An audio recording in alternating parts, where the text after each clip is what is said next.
Chers élèves, les élèves de la 3e année préparatoire, ceux qui étudient le français comme première langue étrangère. Ces séances sont pour vous. Bonsoir et bienvenue à toutes et à tous. C'est un plaisir pour nous de vous rencontrer virtuellement de temps en temps pour réviser ensemble votre manuel en ce qui concerne le 2e semestre sous forme de modèle d'examen. Et comme d'habitude, permettez-moi, avant de commencer, de présenter notre équipe de travail.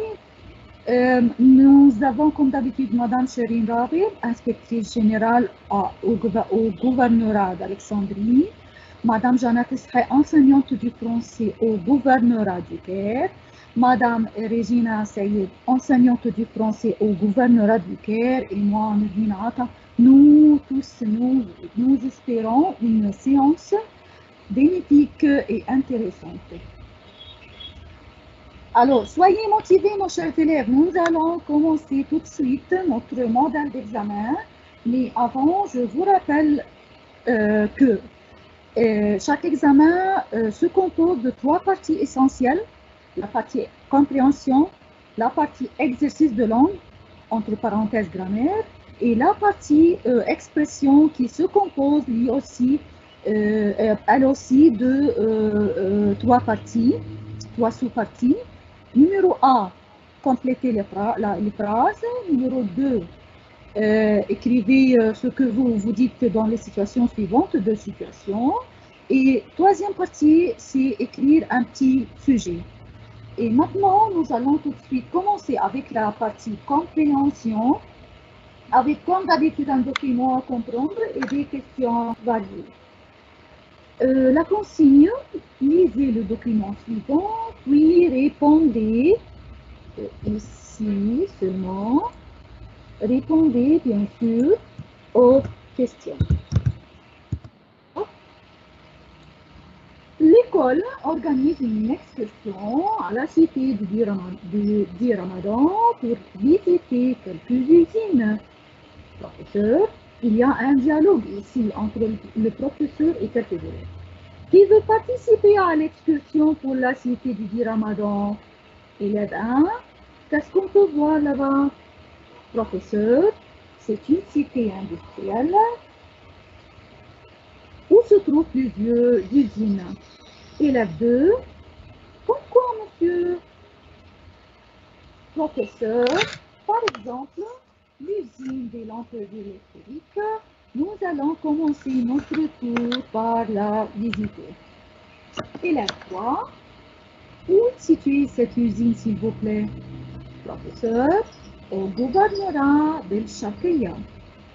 À l'usine. L'ingénieur en chef. Bonjour, soyez les bienvenus. Élève 1.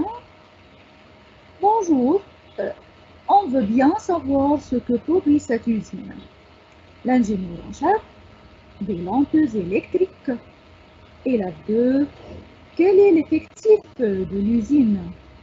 L'ingénieur en chef, 10 ingénieurs et 102 ouvriers travaillent dans cette usine. Élève 3. Est-ce que les machines sont modernes? L'ingénieur en chef, oui, bien sûr, et avec de la haute technologie. Élève 4. Est-ce que la production suffit à la consommation locale? L'ingénieur en chef, oui, et le reste est exporté aux pays arabes et africains.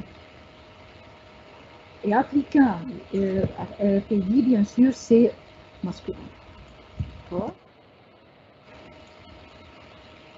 Élève 5, où habitent les ouvriers? L'ingénieur en chef, dans la cité ouvrière où il y a tout le confort. Hôpital, club, cinéma, supermarché, mosquée et les 3 points ici, les 3 points de suspension expliquent qu'il y a d'autres choses. Professeur, merci monsieur l'ingénieur en chef. Et maintenant, mes enfants, nous allons visiter les ateliers. Maintenant, les questions. Oh. Nous allons commencer par une question de mettre vrai ou faux devant chacune la consigne. D'après la consigne, mettez vrai ou faux devant chacune des phrases suivantes.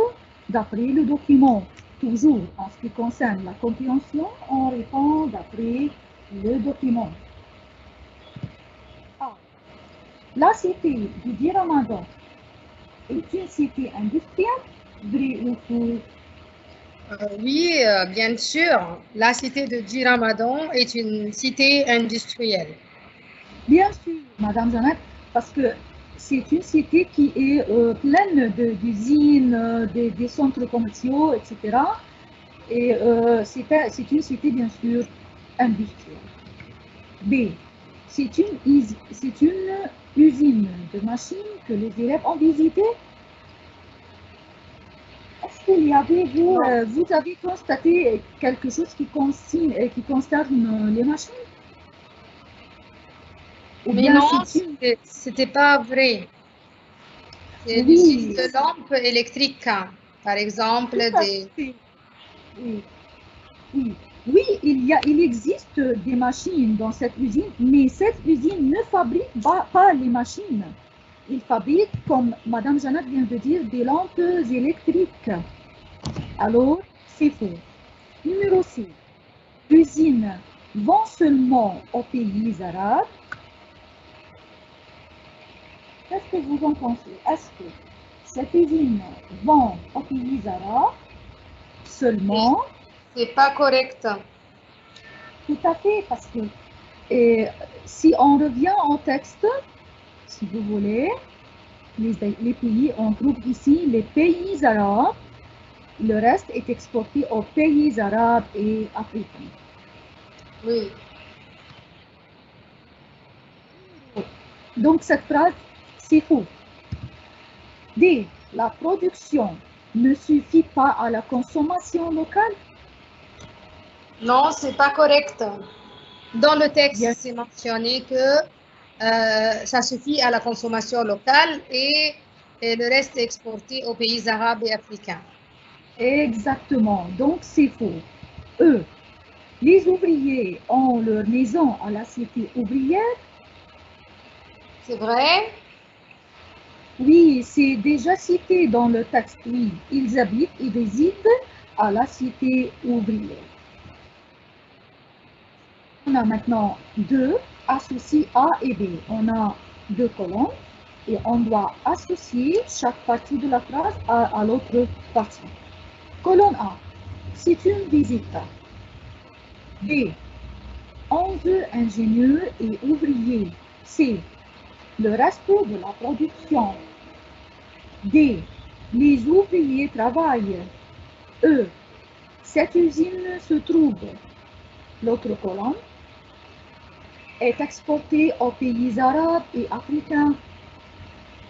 A, une usine de lampes électriques devant des machines modernes. Quand l'effectif de l'usine au gouvernorat et Chakia. Mais avant de commencer à faire l'exercice, l'effectif, est-ce que vous comprenez de quoi il s'agit?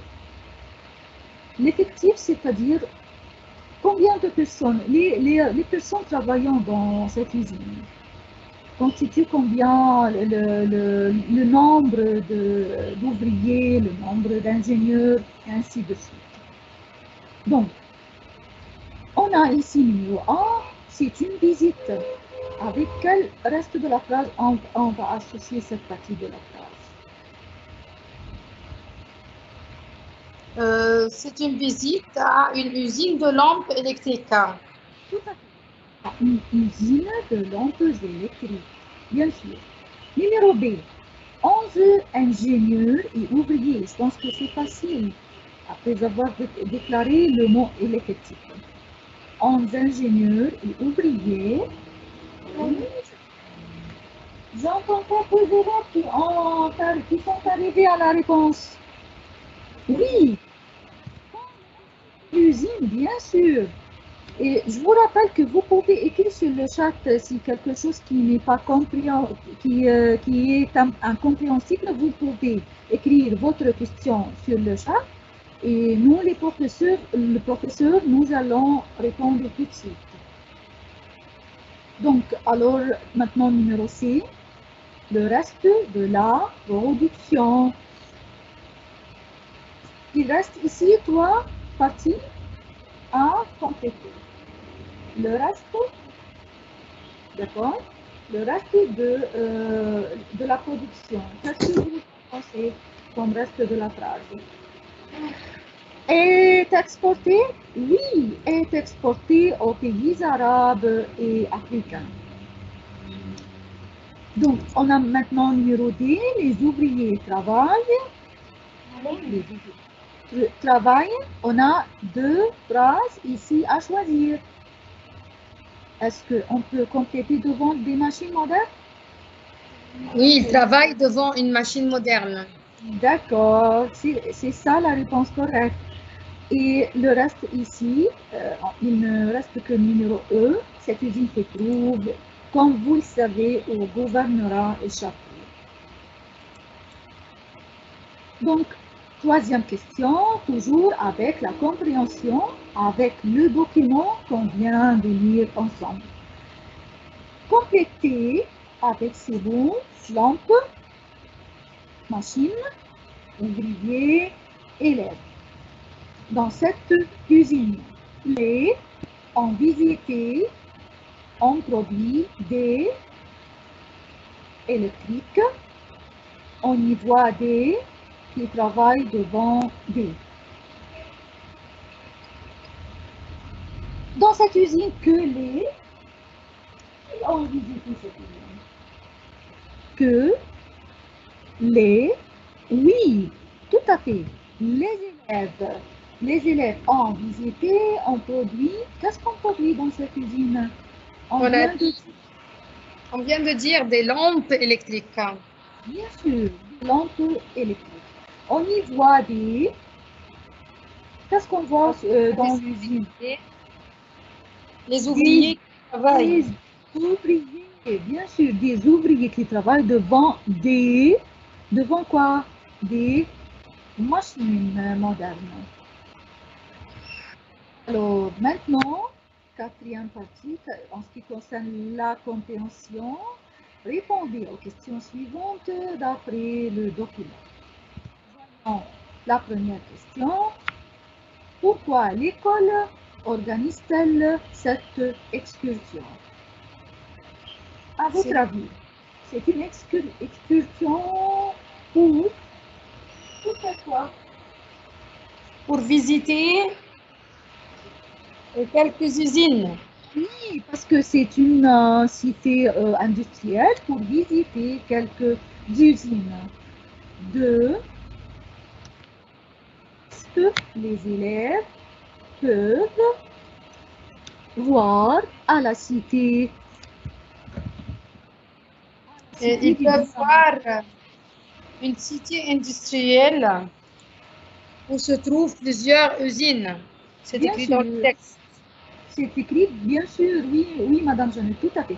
Ils peuvent voir une cité industrielle où se trouvent plusieurs usines. C'est ça, question 2. Voyons, question numéro 3. Quels sont les produits de la première usine? C'est déjà, on a déjà redit cette, toujours avec les lampes électriques. La première usine produit des lampes électriques. 4. Décrit les machines de cette usine. Est-ce que quelqu'un peut saisir comment étaient les machines de cette usine? Modernes. Elles sont modernes et avec de hautes technologies. Bien. Elles sont modernes ou bien les machines de cette usine sont modernes et avec de la haute technologie. Numéro 5. Est-ce que la production suffit à la consommation de notre pays? justifie par une phrase du texte. Je pense que, hein, vous dites oui ou non, la production d'après le texte suffit à la consommation ou non? On a dit que oui, parce qu'on exporte aussi à l'étranger. Tout à fait. Puisqu'on exporte, on a ce qui nous suffit. D'accord? Oui, le reste est exporté aux pays arabes et africains. Afrique. Pays, c'est masculin. D'accord? Comment était la cité des ouvriers? On a dit quelque chose qui concerne la cité ouvrière. Comment était cette cité d'après le texte? C'était dans le texte, c'est écrit qu'il y a tout le confort. Oui, il y a l'hôpital, un club, cinéma, voilà. Un hôpital, un club. Oui, je suis d'accord. À la cité des ouvriers, il y a tout le confort. Hôpital, club, cinéma, supermarché, mosquée, etc. Donc, on va commencer maintenant les exercices de langue en ce qui concerne la grammaire. On va travailler avec Madame Jeannette maintenant la partie grammaire. Voilà.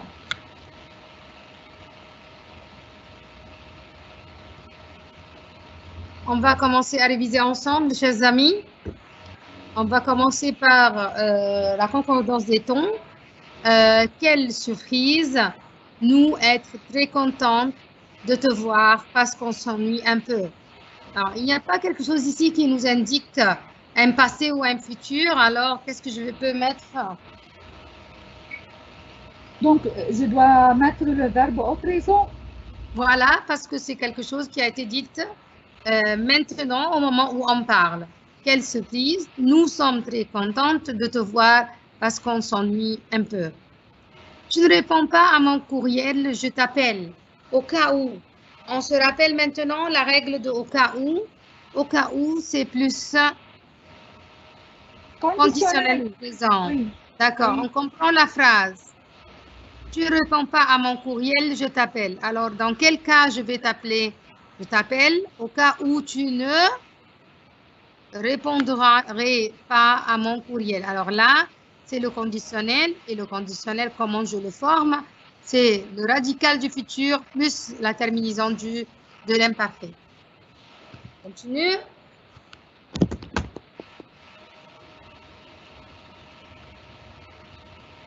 Aujourd'hui, il a mangé les gâteaux qu'il avait hier. Il avait acheté E accent aigu, acheté S, acheté E accent aigu E muet, acheté E accent aigu E muet S. On parle des gâteaux ici. Il a mangé les gâteaux. C'est masculin pluriel. Voilà. Donc, je dois choisir le participe passé qui est conforme au masculin pluriel. Donc, c'est acheté avec accent aigu S. Très bien. 4.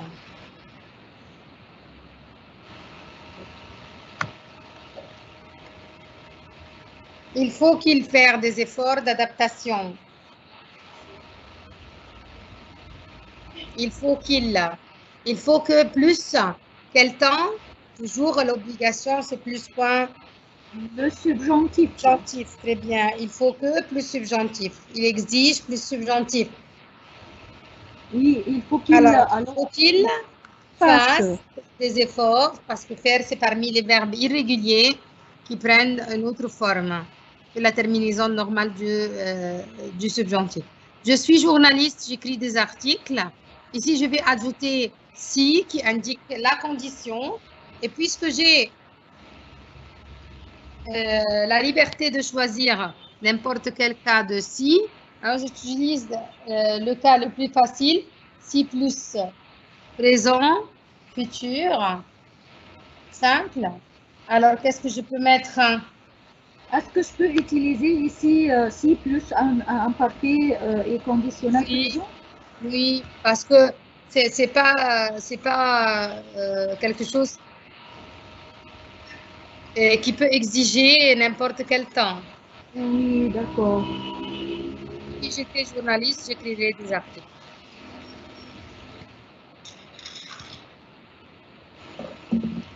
Nada?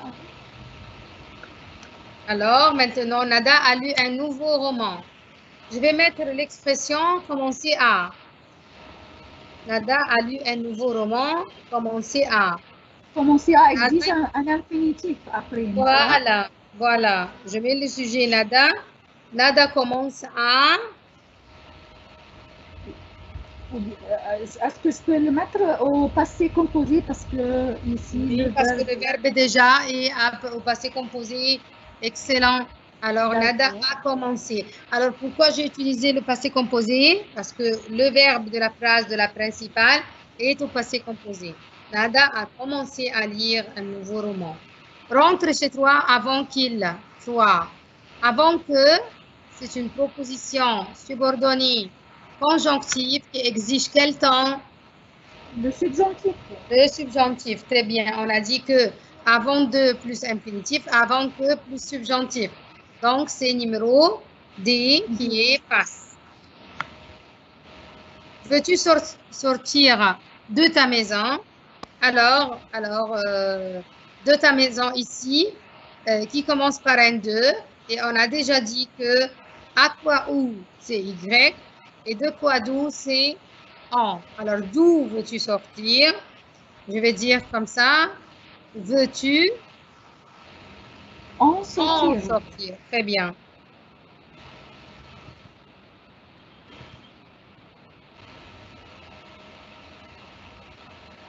Il est toujours seul, il n'a pas d'amis.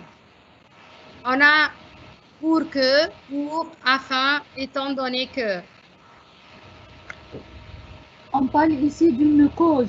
Alors, pour et afin exige un verbe à l'infinitif. But. Et pour et afin, c'est but, pour que c'est encore but. Et exige un subjonctif. Alors, qu'est-ce qui manque? Étant donné que. Voilà, étant donné que, parce que c'est exactement la cause.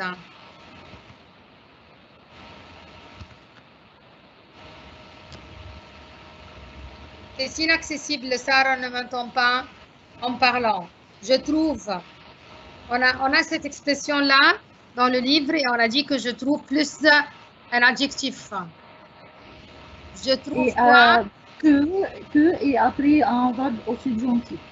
Voilà, je trouve intolérant et je peux mettre je trouve inaccessible. Alors, je trouve intolérant ou inaccessible, inacceptable, ce qui est écrit. Que Sarah, je trouve inacceptable que Sarah ne m'entende pas en parlant. Alors, j'ai mis l'adjectif qui était dans la phrase de la principale, j'ai ajouté le que, j'ai ajouté un subjonctif. Je trouve inacceptable, je trouve inadmissible, je trouve intolérable, ce qui est suivi par je trouve plus un adjectif et que ça fait un quoi? Un subjonctif. Que plus subjonctif, oui. Voilà. Alain finit ses devoirs. Venir de, c'est écrit dans votre livre aussi, unité 4. Venir de, c'est un passé récent et c'est toujours suivi par l'infinitif. Alors, Alain vient de finir ses devoirs. On appelle cela dans le livre semi-auxiliaire. La plupart des jeunes qui assistent à des manifestations culturelles sont issus de familles aisées. De plus, ensuite, en effet, néanmoins. Néanmoins veut dire mais.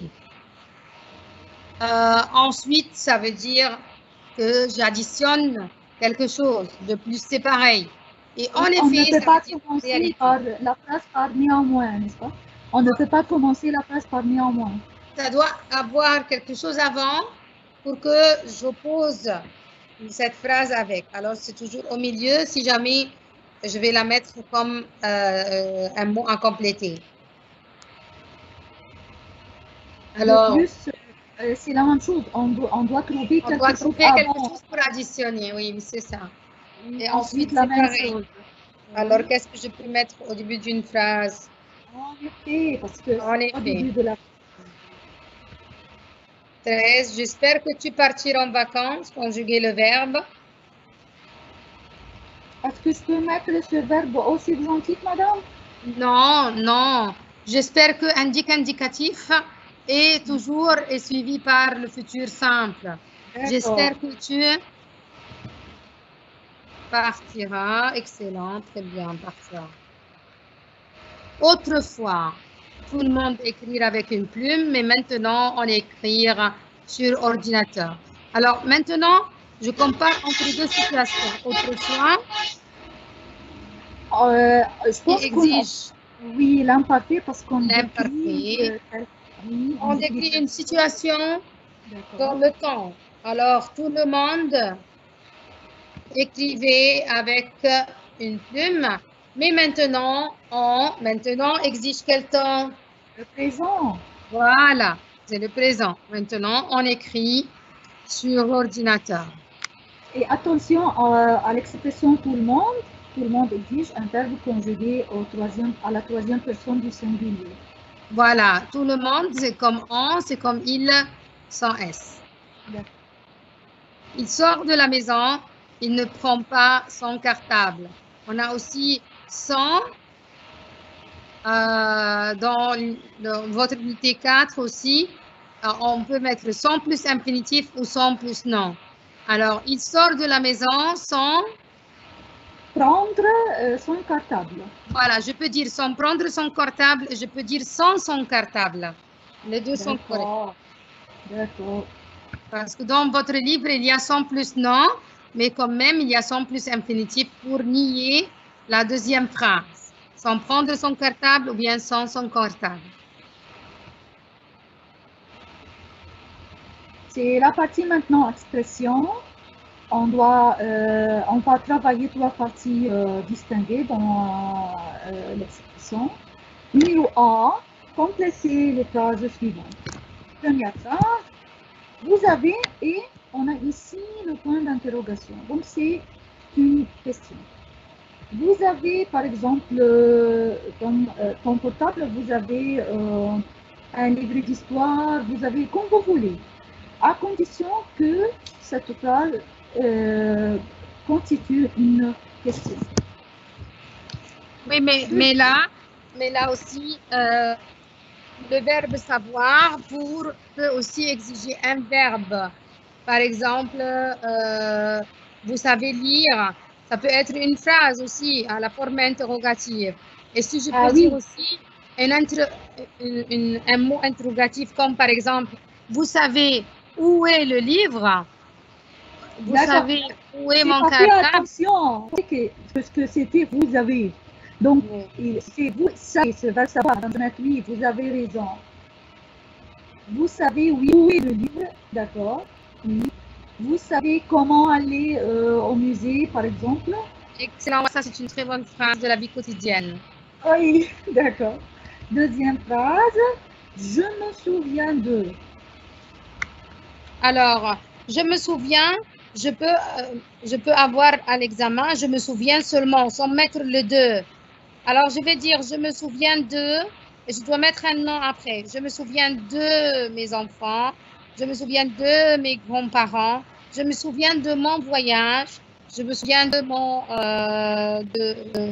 de mes années d'enfance. De mon séjour, par exemple. Séjour, oui, en France. Je me souviens de mes anciens. Voilà, c'est ça. Exprimez-vous, ce sont les situations. Exprimez-vous en français dans deux situations parmi les situations suivantes. Vous donnez votre opinion sur la musique. Quelles expressions utilise-t-on pour donner l'avis ou dire l'opinion? Je pense que, j'estime que, je trouve que, je pense que, je ne crois pas que, plus tard conjugué au subjonctif. Et je peux aussi, et je dois aussi, c'est-à-dire je pense que la musique est super, la musique est classique, la musique était excellente. Je ne pense pas que ce concert soit agréable, par exemple. Voilà. Oui. vous proposez une sortie aux amis. Alors, on a dit la fois dernière que c'est pour proposer, je vais dire si, plus on, plus verbe à la fin a été. Si on allait au club, ou bien je peux dire, je vous propose d'aller au club. Ça vous dit d'aller au club? Oui. Et si, par exemple, ici, on lisait le roman de Victor Hugo, par exemple, le roman par exemple, 80 jours autour du monde. On peut dire si on allait à la bibliothèque pour lire le roman de Victor Hugo. C'est Mais parce que je propose la sortie. oui, 80 jours, c'est Jules Verne, oui. Oui. C'est pas Victor Hugo. Donc, vous reprochez le désordre à ton ami, à ton frère. Vous reprochez le désordre à ton frère. Quand on reproche quelque chose à quelqu'un, on utilise le conditionnel passé. Voilà. Par exemple, je pourrais dire tu aurais rangé votre chambre. Je peux aussi continuer à lui donner des reproches en disant tu aurais dû être plus ordonné. Ça peut Oui, être, ça c'est l'obliger à faire un changement de comportement. oui, attention au temps pour reprocher quelqu'un. Attention. Traiter, donc c'est le sujet. On est arrivé à comment écrire un sujet. Traiter l'un des deux sujets suivants. Premier sujet, avez-vous déjà envisagé de passer une année à l'étranger? Vous pensez partir où? Quand et pourquoi faire? Comment comptez-vous financer ce voyage? Donc, ce sujet parle du voyage et les circonstances qui l'entourent. Comment l'argent que vous allez utiliser et comment voyager, partir, où est-ce que vous allez partir, et ainsi de suite. Vous pouvez, comme d'habitude, comment on vous conseille, comme d'habitude, vous devez diviser le sujet en trois parties. Bien sûr, l'introduction au début, le sujet qui peut être divisé ou reparti en quelques idées, et à la fin, bien sûr, c'est la conclusion. Et pour introduire, pour commencer ce sujet, on pourrait dire par exemple, le voyage est une chose agréable. On apprend beaucoup de choses à travers le voyage. Par exemple, j'aime beaucoup le voyage. Voyager, c'est ma passion. Tout ça, on peut commencer le sujet avec ces telles phrases. Et après, je peux répondre à ces questions-là en développant mon idée. Par exemple, vous pensez partir où? Par exemple, j'aimerais partir en France parce que, et vous pouvez continuer.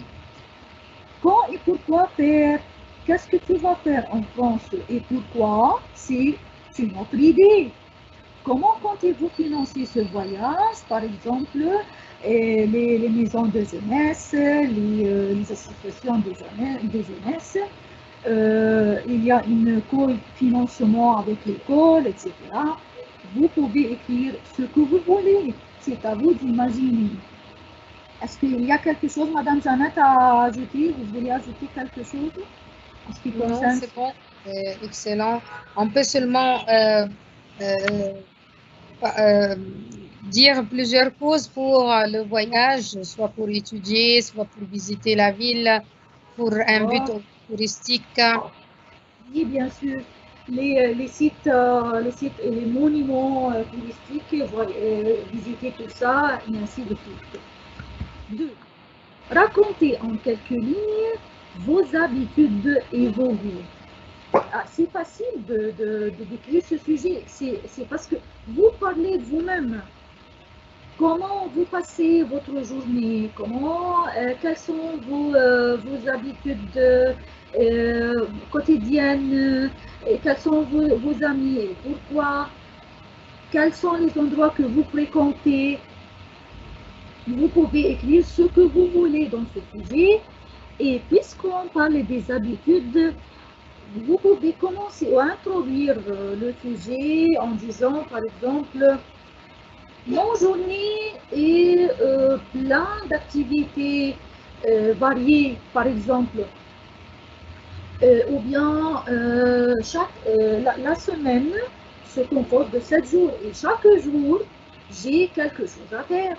J'ai par exemple le samedi, je fais tel et tel, le dimanche, le lundi, etc. D'accord? Oui, madame, je voulais ajouter quelque chose? Mais non, on peut dire aussi qu'est-ce qu'on aime et qu'est-ce qu'on Oui. déteste, quelles sont nos habitudes culinaires, qu'est-ce qu'on aime manger, qu'est-ce qu'on aime faire pendant nos journées. Nos préférences. De se balader, par exemple. Voilà. Nous avons l'habitude de nous balader l'après-midi. Nous avons l'habitude de faire du sport tous les vendredis, par exemple. Voilà, on dit nos habitudes et nos goûts. Oui, plein d'idées. On vous a aidé à vous donner plein d'idées et c'est à vous comment dire, d'écrire des sujets créatifs avec vos idées à vous.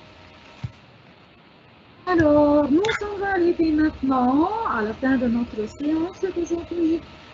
On espère qu'elle vous était profitable et intéressante. Et merci à notre équipe de travail, merci Madame Chérie, Madame Jeannette, Madame Regina. Et on se rencontrera la fois prochaine. Et je vous prie, mes chers élèves, de suivre l'emploi du temps parce que la fois prochaine, on va réviser comme d'habitude avec un modèle d'examen.